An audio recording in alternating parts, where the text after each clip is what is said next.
Scorching temperatures across Europe and the conflict in Ukraine are overshadowing another potential crisis. COVID infections have spiked by 30% across the globe in the last month. The European Centre for Disease Prevention and Control is warning that two new Omicron subvariants are about to become dominant across the continent, and they're potentially up to 15% more infectious than anything that we've had before.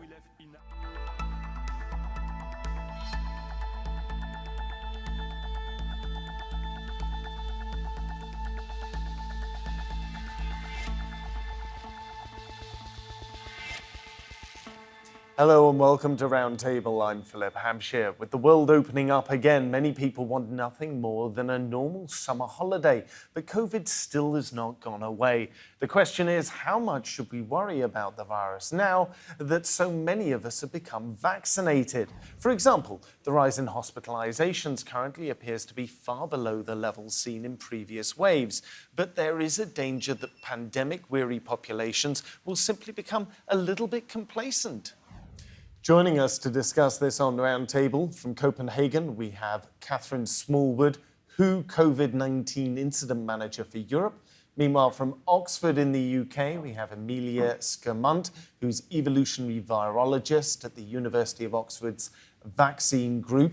From Bergamo, Italy, there is Roberto Cosentini, who is head of Emergencies at Papa Giovanni, the 23rd Hospital in Bergamo. From Seattle in the United States, there's Marie Kimball, who's Senior Consulting Fellow for the Center on Global Health Security at Chatham House. Thank you for joining me, everyone, today.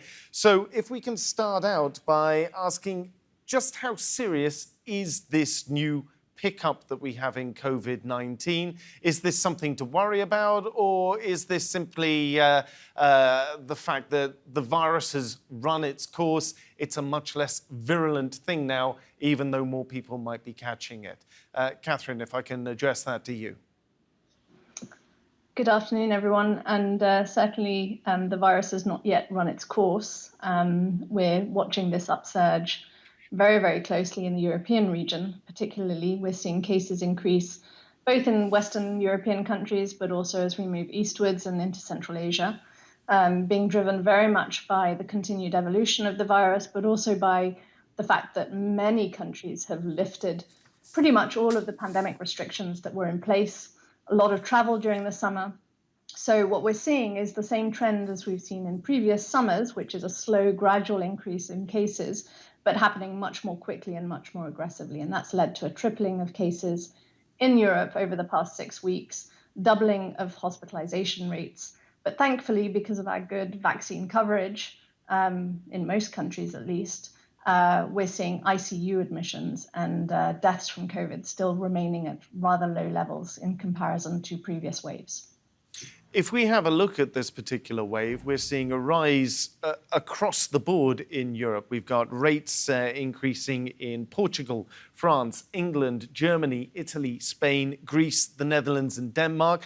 The number of cases among people aged 65 and over have increased around 62% since the beginning of the summer. Portugal has experienced the most dramatic wave of all. The surge means that it's now had a cumulative 5.3 million cases. More than half the population have at one stage or another caught the disease. Meanwhile, in France, the number of new cases has nearly tripled since the beginning of the summer, and hospitalizations are rising for the first time since April. In the UK, COVID infections were up 43% week on week, according to the British Medical Journal. Emilia, are you worried about this increase in the amount of virus that there is across the continent? Of course, and we should all be worried because more infections means also that there might be new variants appearing, because each infection is something which can drive the more of the evolution of the virus. So that is worrying, but we also need to remember that this current wave is driven not only by virus evolution but also by human behavior, because people are traveling more at the moment. Also, as it was said, all these restrictions were lifted. So all these things contributed to this new wave. Roberto, how concerned are you by this increase? Well, the situation here is worrying because we have a lot of cases. Most of them are mild cases. However, the system is on a hard pressure because we have a limited amount of beds for non-COVID patients because we still have to build up beds for COVID patients. So the system is very stressed, not only within the hospital but also in the pre-hospital area, and the situation is difficult now. Anne-Marie, these new variants, they do seem to be more transmissible, but as has already been mentioned, not quite so many people in percentage terms are dying. Now, obviously, any death is a tragedy from this virus, but has the virus, if you like, run its course? I don't think it's run its course. I think you have to be very circumspect here. And I appreciate the previous speakers saying they want to keep an eye on it because, of course, this is a pattern we've seen before when rising infections are followed by rising hospitalizations and rising deaths. However, with Omicron, it's been quite different. We've seen quite an uncoupling of mortality and infection. And our infection data is not very accurate anymore because we have so much self-testing. So we just have to keep an eye on it. What we are seeing on our side of the Atlantic, first of all, we are definitely watching Europe, and I agree Europe has sort of a perfect storm with its behavior, with the drop of the euro, and that people are inside more during the heat wave. So that's basically indoor crowded spaces, which obviously enhances transmission. The other cost to this, however, is our quarantine, which is taking workers out of our hospitals and out of our nursing homes here because this is such a rampant infection. And so we're really having trouble with hospitalization because people can't move out to the nursing homes because people are off for COVID quarantine because it's so highly infectious. So we've come to a new point. We both need to be circumspect, but we also have to be mindful of not hampering our recovery through our quarantine efforts. In fact, people in the locations like mine where transmission is rising, but deaths have not changed whatsoever, people are asking, well, should I just get this? Is it better to have this one than the next one? And I think that we honestly don't know. We need to really keep an eye on it. Catherine, how do you feel about that? It would appear that immunities to previous versions of the virus don't seem to be having an effect here with this particular variant. Well, that's not quite true. The immunity to previous virus, but the immunity also transmitted through vaccination gives very good protection against severe disease. And that's why we're seeing this decoupling that previous speakers have spoken about.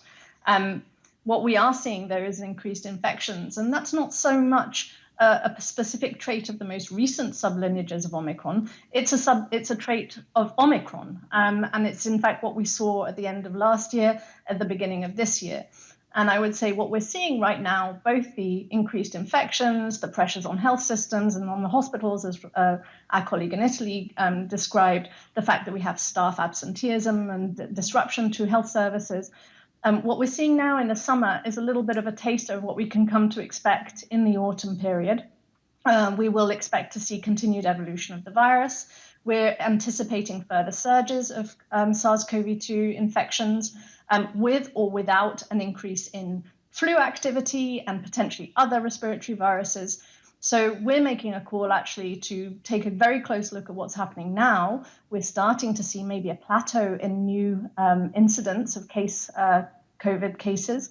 But what we'd like to do is take a look at very closely at what we're doing now and take this into account as we prepare for the autumn, which will be much rougher. Emilia, with these new variants, what does this mean for the drug companies and their vaccines? Do we need more work on boosters, more work on new variant strains? That's excellent questions. And at the moment, both Moderna and Pfizer, as well as Novavax, are working on vaccines which will be targeted at new variants, at new Omicron variants. And we know that at the moment these are under review. We still don't know if they are more effective than the vaccines which we are having right now, so in like a long term. But for sure, that is something which is worked on at the moment. In fact, like in the long term, we might need something else. We might need a vaccine which will be better at tackling SARS-CoV-2, regardless of the variant, so which will be targeted at the sequences in the vaccine, in the virus, which are not changing that easily. But unfortunately, we don't have that now, so we probably need these boosters at least for some time until we will figure something out. Roberto, I saw you nodding there. I assume you agree with that, and we need to see more boosters? Yeah, sure. We need more boosters, and waiting for the new vaccines against the new variants. But we have to remember that we have some tools, some personal tools to protect ourselves, and the other that is washing our hands, wearing the mask, even though the restrictions are no more in use, at least in Italy, but also in the rest of the world. However, I think that protect ourselves, washing hands and wearing mask is fundamental when we face with these so infective and contagious variants. Now, age is also a factor here. If you were to look at the people over the age of 65, for instance, who've caught the virus, there's been a 62% increase in that come through. So if I can ask you, Anne-Marie, what can be done here on the age-related side of this virus? Do you simply protect those areas of the population a little bit more? Do you push vaccines harder in their direction? How do you handle the age disparity with regards to who this virus seems to hit? Well, I think what we've seen in China is that age is a very major factor in mortality in their outbreaks that they've had of Omicron. And that's because they weren't able to vaccinate their seniors. We've seen that in our United States, and you've seen it in Europe. Absolutely, anybody over 65 should be vaccinated and fully boosted. And actually, most people over 65 probably should be wearing masks, especially if they know there's high transmission in their immediate area. I think that's really important because, while this has a crude mortality rate of 0.01%, according to the ECDC, it's also, it augments every decade of your age. So over 65, we're seeing quite a significant mortality, especially unvaccinated people with comorbidities. It's critical to protect the over 65s. Roberto, when this virus first emerged and went international, say around 2 years ago, thereabouts, some of the case numbers coming out of Italy, we were looking at mortality rates of sort of 10, 11, 12, sometimes 15% in places. Now it seems to be a good deal lower. Is that because of the successful rollout of prevention strategies? Is that because the most vulnerable in the populations tragically died first? What is behind the sort of decline in the mortality rate here? Well, it depends on both the treatment of the disease, but mainly it depends on the prevention of the disease we obtain with the vaccination and the protection measures. Catherine, vaccines are effective to prevent death and severe diseases. How much more can be done by governments, though, to roll those out to populations? Is there a risk, if you like, of vaccine fatigue in a way? Certainly. I think we need to repeat the benefits of taking the vaccine and promote the effectiveness of the vaccine very rigorously in our communications. I think most people who have chosen to get vaccinated have done so because they've been confident in the protection that that vaccine will give them. And those who haven't chosen to get vaccinated might be quite difficult to convince at this stage. However, in terms of the additional doses, the booster doses, the coverage doesn't look as good as it does for the first two or the complete first initial series of vaccination. And so we need to do some more work there to make sure that everyone who has access to an additional dose can get it quite easily.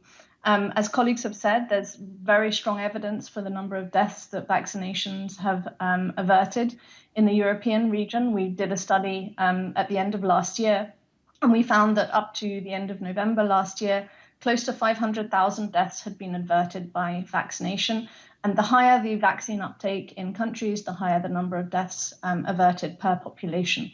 So that's a really important message to continue to bang on, including the fact that these vaccines continue to do the job that they were designed to do in the sense of protecting against severe disease, hospitalization, and death, as you've said, even in the context of new variants that are a little bit savvier at evading our protection against infection. I think we also need to remind people that vaccination can protect them to some extent for infection. And there's a really good rationale to avoid infection, regardless of how old you are. Of course, most people who are dying are over 65. I think in the European region, that's close to 90% of deaths are people who are over 65. So people who are in those older groups really need to seek out vaccination and take all of those other measures. As Roberto said, wear a mask, make very specific choices about where you spend your time, what are the environments around you, is there good ventilation, are you meeting people outdoors, are you coming into contact with people on your day-to-day basis who may be at more risk than yourself? So what is your individual responsibility, but also your social responsibility to continue to choose to apply specific protection measures? And the only other thing that I would say is that long COVID is the shadow pandemic here, a silent pandemic affecting millions and millions of people. Marie Kimball, I see you nodding there. You agree with that? Oh yes, I definitely do, and I would just go one step further in the social responsibility. Rapid testing is a great thing to use, especially when you're planning to visit elder family members or immunocompromised individuals, to be sure you're not carrying this. You know, the Omicron is about 40% asymptomatic, so that using that testing religiously is also important, as well as we heard, washing hands, masking in crowded spaces, etc. So yes, I fully ascribe to that. The question of long COVID is going to be, it's still very much under research. And one of the problems overall with this pandemic is that our science moves less quickly than our virus. And so we're learning about long COVID as we are seeing it. But it's definitely a long-term illness that's going to cause quite a bit of morbidity in people who, it seems to be more correlated with serious COVID and serious disease. However, all of that data, we're still looking at cohort studies. We're still trying to understand what's the natural history of long COVID. Emilia, so if you're a European government and you're looking at this sudden rise in the number of cases across the continent, what do you do now? You've rolled out the vaccines as heavily as you can roll them out. You've had lockdowns. You've done all these different things over the last few years. Suddenly you've got a new wave coming through. Do you have anything left in your arsenal that you can try? We need to remember that we are not in the same place right now as we were in the beginning of this pandemic. We have vaccines, we have medications, and most of the population has some level of this immunity already because people were vaccinated, and also a lot of them were vaccinated. Obviously, it differs between countries, but still. So what we can do now is, in fact, only try to maybe increase the vaccinations in the in the groups which these vaccinations weren't that popular, for example, in ethnic minority groups in some countries. Also installing, upgrading the ventilation systems in buildings like schools. So also provision of free lateral flow tests, which are not right now available in many European countries. You need to pay for them. And some people just don't have money to pay for these tests. So we still don't know about many infections which are happening in the population. Also, maybe providing some financial support to the people who need to isolate because they are infected, because some people still go to work because they cannot afford staying at home. So there are many things which we can still do, as well as, for example, also providing this free medication to groups at risk of severe COVID. So there are still many things which we can do, and we don't need to go back to the things which we needed to do in the beginning of this pandemic, because right now these things were already there, they were done. So we can concentrate on just trying to providing things to people which can still be affected. Anne-Marie, Emilia's providing a European perspective there. Is it different in the States at all? Because there seems to be a larger proportion of the population in the US that's more sceptical towards the government, towards vaccines, towards elements that the government might try to push in order to clamp down on any surge in the virus. Yes, you've put that very diplomatically, but there is a great deal of misinformation that's been passed around during the pandemic, and many people have been skeptical of vaccines. The current program is to provide free rapid tests throughout the country, and then test and treat, which is to say, if you're in a high-risk group and you become symptomatic, then you access Paxlovid or other antiviral therapies, and those are being made widely available. And so the advice to citizen is that the government's paying for this. Now, this in our system, we don't have universal health care. So this is an extraordinary effort to make these accessible, despite the fact that our system is still very patchwork and kind of broken, reflected by our very high mortality rate earlier in the pandemic. But I would agree, it's not a zero-sum game. The tools that we had in our toolbox, we still have. We have new tools. We need to deploy them, and test and treat, to me, makes eminent sense. It just takes a lot of government investment and then a lot of education to convince people. And of course, vaccinations. I would say Novavax is in the process of being approved in our country, and that's a different platform, a protein peptide platform, which we're hoping will overcome some of the misinformation about mRNA vaccines, which has been very troublesome. But it's probably going to be a marginal increase in vaccinations with that new vaccine. Catherine, what would you like to see done from here by governments in order to push us forward, to get us out of this rut, as it were, rather than going through cycle after cycle after cycle of waves?